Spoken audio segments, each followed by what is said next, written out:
Yo, what's up guys? You got pokeaimMD here. Today we're doing the Pokemon Brilliant Diamond and Shining Pearl moveset video guide on how to use MAGMORTAR. I absolutely love this Pokemon. I use it later today in OU in a Showdown Live and it puts in so much work. So definitely stay tuned. And if you are new to the channel, subscribe. I'm on my way to 300k. That is my end of the 2022 year goal.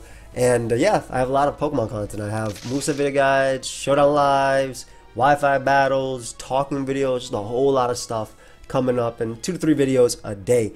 Also, let me know which Pokemon down below you would like to see next that I discuss in these, as well as check out the previous ones. Like some people might say, oh, you did MAGMORTAR, do Electivire. I showed off Electivire the other day. So just obviously look through the channel if you want to see something. And if you guys want to pick up my new merch that ends on the 9th of this month to celebrate Pokemon BDSP, now is the time. Now, I love MAGMORTAR because this Pokemon is a wall breaker. What is a wall breaker? So walls are typically bulky Pokemon. Skarmory is a wall. Blissey's a wall, though that's not something that some MAGMORTAR sets can beat.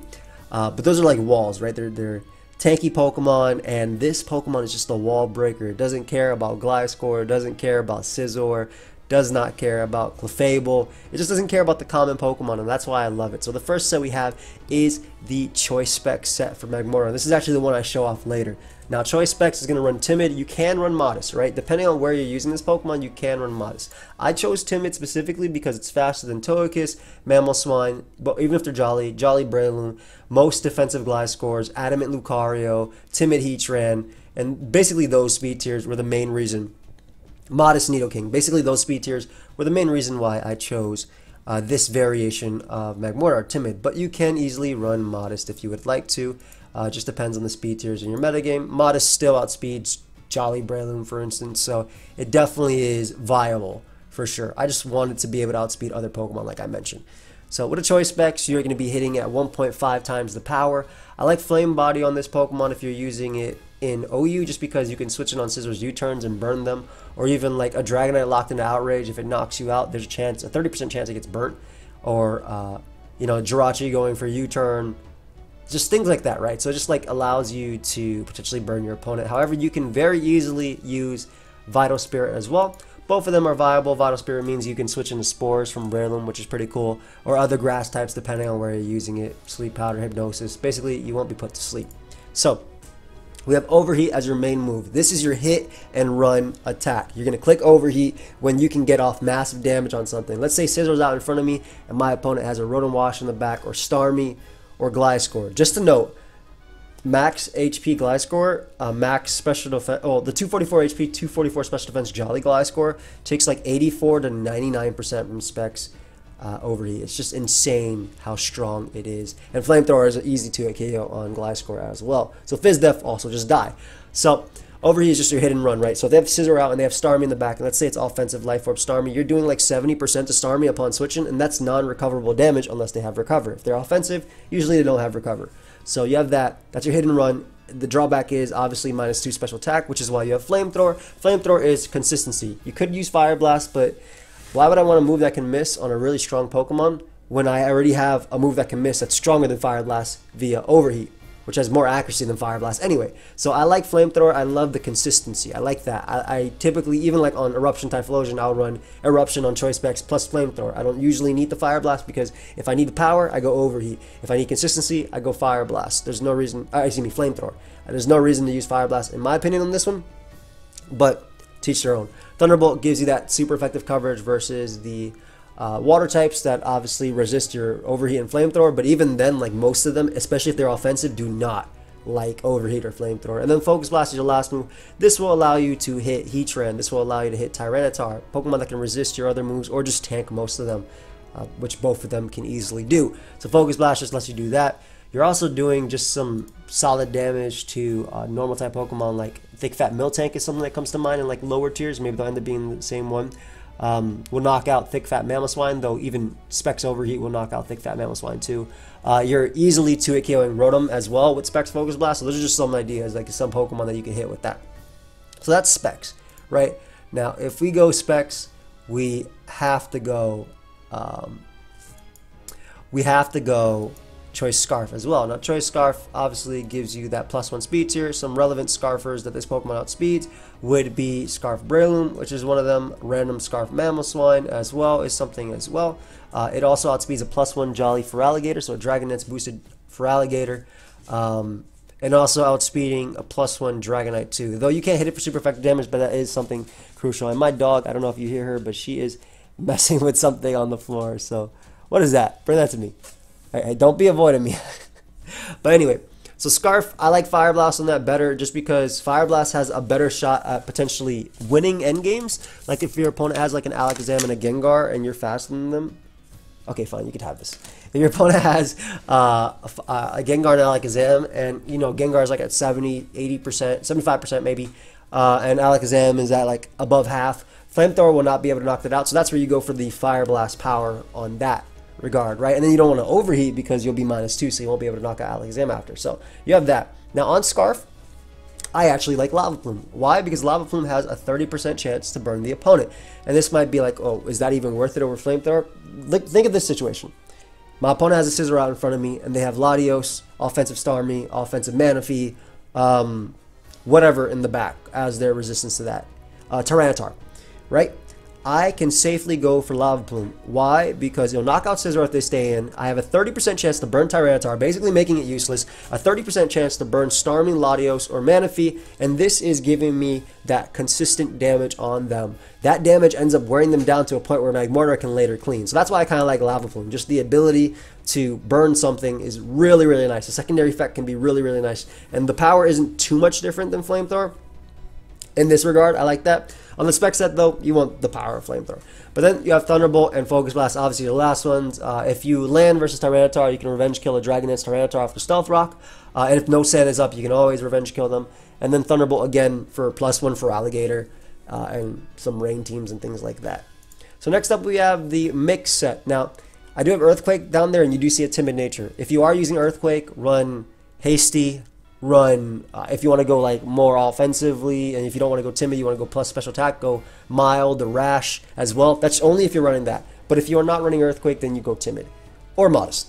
So this is kind of just like, again, a taunt Magmortar. We are using Vital Spirit on this set.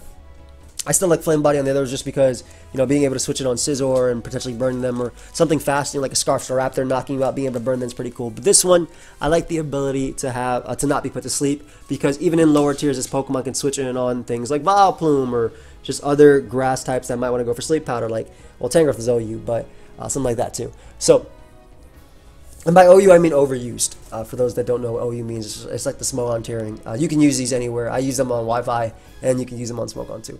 That's why OU just the top used Pokemon in the tiers. So, items, Leftovers, Expert Belt, or Life Orb. Leftovers for longevity, you can switch it on weaker fairy type attacks or weaker grass types and have that recovery. Expert Belt allows you to do stronger damage on super effective hits. Focus Blast, Thunderbolt, Fire Blast, if they're super effective. Like, you know, Expert Belt will give you that super effective Thunderbolt stronger versus like a water type. But if you just want to do straight up big damage, then you can use Life Orb. I like Life Orb a lot if you are using it with Earthquake. And the reason I have Earthquake here, I'll actually cover that first before we do all the other attacks, because a lot of them are self-explanatory. But the reason we have Earthquake is because Lantern is something in lower tiers that Magmortar is typically walled by. Obviously, Lantern has Volt Absorb. Most Lanterns should always be running Volt Absorb. There's very little reason to run Water Absorb unless you're playing in a draft league and your opponent has 6 water Pokemon. Sure, but Volt Absorb is great because, you know, you can't be Volt switched on, you heal. It's awesome. So Earthquake is there to 2-hit KO Lantern. So again, if you go like Rash or Mild or Hasty on the Pokemon, please do not take all my stuff. Again, I'm sorry, I'm just watching my dog right now. She's going around taking all my chew. She's taking, they're not chew toys. She's taking my plushies. Okay, they're my plushies. They're my plushie action figures, whatever you want to call them. So Earthquake allows you to 2-hit KO Lantern, which is something that could deal with you. Obviously, most Pokemon like Regirock and things like that, rock types, you'll Focus Blast for the most part, but Earthquake just gives you that 2-hit KO on Lantern. Also, if you want to use this in OU, you know, you'll do a lot of damage to Heatran too without having to risk missing Focus Blast. I'd also like to note, if you do want to use a set in an OU tier, you could potentially go Cross Chop as your last move over both Taunt and Earthquake. The reason Cross Chop is Blissey no longer walls you. But yeah, so again, this is a Taunt. Taunt is cool because Taunt can stop Calm Mind Fairy types. Taunt can stop grass types from strength sapping, recovering. Obviously, you don't care about sleep powder or anything like that because of Vital Spirit, which is nice. Taunt can stop setup from like a dragon in front of me. Like a dragon can easily click Dragon Dance in front of me. Obviously, Dragonite's one of the higher tier ones, but I'm trying to think of a lower tier dragon that can click Dragon Dance in front of you that you are faster than, because Flygon is definitely faster than you.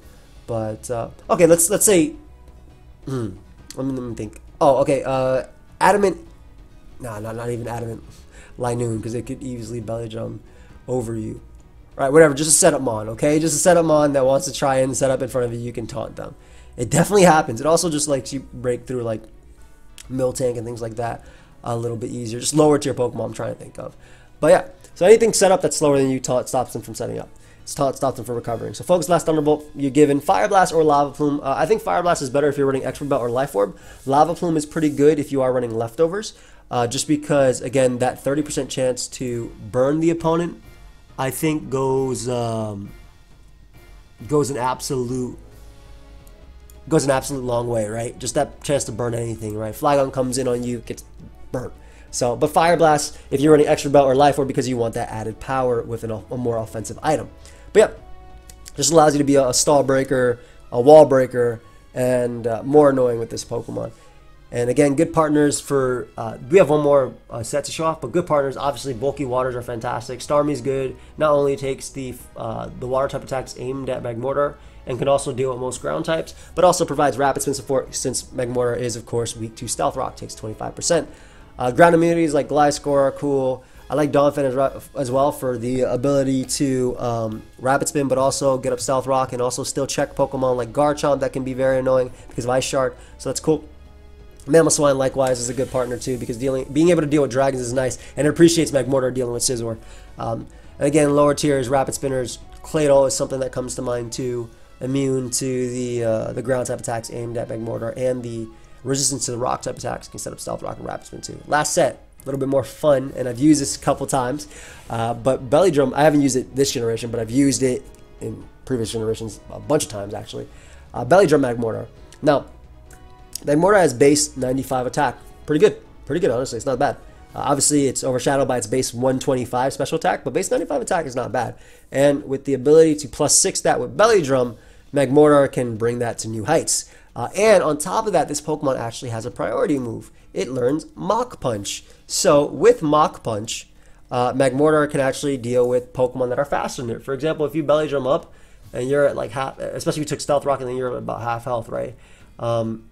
Weavile might be able to revenge kill you with a banded throat chop, but nope, you have that Mach Punch. Crawdaunt might think it can Aqua Jet you, but nope, you have that +6 Mach Punch. So these are just options for this Pokemon. Also lets you pick off obviously weakened other Pokemon too. So Belly Drum and Mach Punch. Fire Punch is your main move. That's a +6 attack. That's your main move you're going to want to go for. It's going to be strong in general. It looks weak because it's only 75 base power, but at +6 it's no joke. If it learned Flame Charge still, I would have put Flame Charge on it over Fire Punch just to have the +1 speed. And then your last move is either Thunder Punch or Earthquake. Thunder Punch is obviously super effective on water types, so it gives you a strong hit to knock all of them out at +6 for the most part. And then the other option is Earthquake. Now Earthquake, obviously Mach Punch might be dealing with rock types and certain things, but it's still relatively weak. Heatran, for instance, can live +6 Mach Punch, so that's why you have Earthquake. Earthquake will be able to knock out Heatran, as well as still dealing really decent damage to water types. Like at +6, you're still doing a lot of damage. We do have the Vital Spirit on this set because we want to be able to Belly Drum in front of grass types safely. So like, if our opponent decides, okay, we can lose this game if this Magmortar is randomly Belly Drum, right, and they have Vileplume out, and they decide to go for Sleep Powder, Vital Spirit obviously activate, you won't be able to be put to sleep. So this is like a situation like that. You're just giving yourself more situations to be able to Belly Drum up. This one's a lot more fun of a set. A lot harder to win with, but still fun. I think you can use this on Sticky Web. I think Sticky Web is still good because obviously even after +6, Mach Punch isn't going to deal with faster Pokemon like Starmie. Gengar can still revenge kill you and things like that too. So you get Sticky Web up, you lower their speed. That allows Magmortar to do things. So Shuckle, Smeargle, Ariados, all, especially lower tiers, are all viable Sticky Web users that can help out Magmortar. Again, other Pokemon that can deal with water types as well. So nice grass types like Breloom in certain tiers can do it if you're doing OU, but maybe you're doing lower tiers. So Honchkrow can deal with grass types too. Roserade can set up spikes which help Magmortar sweep. Switch in on water types as well. Appreciates Magmortar being able to take fire type attacks aimed at it. And can get rid of the bulky waters too. So that's a good partner as well. So just things like that. Just keep that in mind. Offensive Pokemon, dual screens, anything with Light Screen Reflect, Espeon can work. Meganium in lower tiers. Anything that has Light Screen Reflect and decent speed and can run a Light Clay can definitely help Magmortar work out. But I hope you guys all enjoyed. If you guys did, make sure you leave a like, subscribe, and I will see you guys in the next video later today where I use Magmortar in the OU tier, and this Pokemon put in a hell of a lot of work. I'll see ya. Peace.